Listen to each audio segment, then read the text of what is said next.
Even if you're an elite swimmer, you can always benefit from doing drills. That is, because your stroke will never be perfect. Having said that, there are some common mistakes that most of us do during our freestyle technique, so we will go over some drills to fix them. Fingertip drag. This drill will help you keep a high elbow when you recover the arm. This will also help you feel the water and give you immediate feedback as to where your hand is entering the water. You should also keep a relaxed wrist and fingers to save up energy. This high elbow recovery is the most effective way to carry your arm back in front. 3 strokes and glide.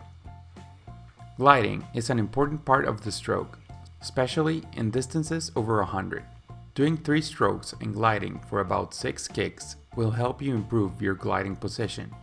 Notice the position of your hands and head and adjust it if they are causing frontal drag. Glide, rotate, glide. Some of us don't rotate enough.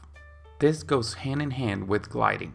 You need a good rotation in order to glide and to grab more water with each stroke. So practice gliding and rotating your shoulders. Then come back and rotate again before taking your next stroke. Underwater recovery. This will help you feel the frontal drag. It will help your body understand the importance of the pull. Try to optimize your pull by grabbing all the water you can while reducing the frontal drag of your other arm by positioning your hand to be always pointing to the front.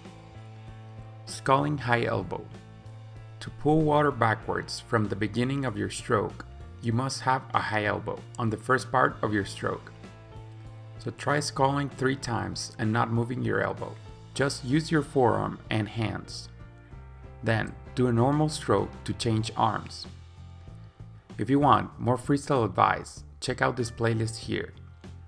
Make sure to subscribe and click on the bell icon if you don't want to miss any of our videos. Thanks for watching, skillers. See you next time. Swim fast!